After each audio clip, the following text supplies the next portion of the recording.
Eu acredito que já foi falado um pouquinho aqui, todo mundo já resumiu bem. Gostei das palavras do vereador Rafael Bueno, das palavras do colega Fantinel, todo mundo aqui.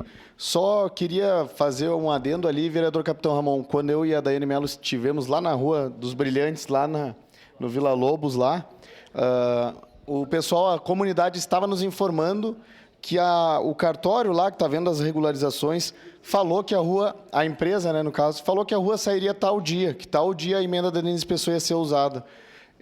Eles sabiam, parece que eles sabiam e mandavam mais na prefeitura do que o executivo.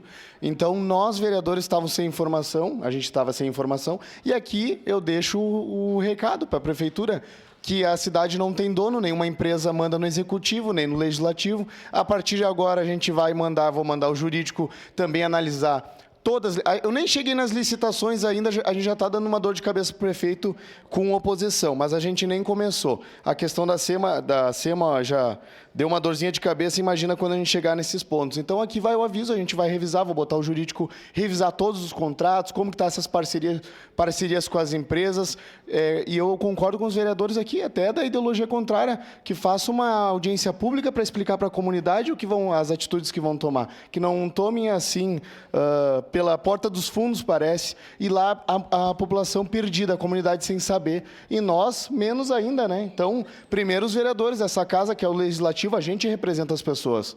Nenhum cartório aqui foi eleito para representar as pessoas. Então, contem comigo nessa luta, e foi bom esse assunto hoje, que nós vamos dar mais atenção nas próximas semanas.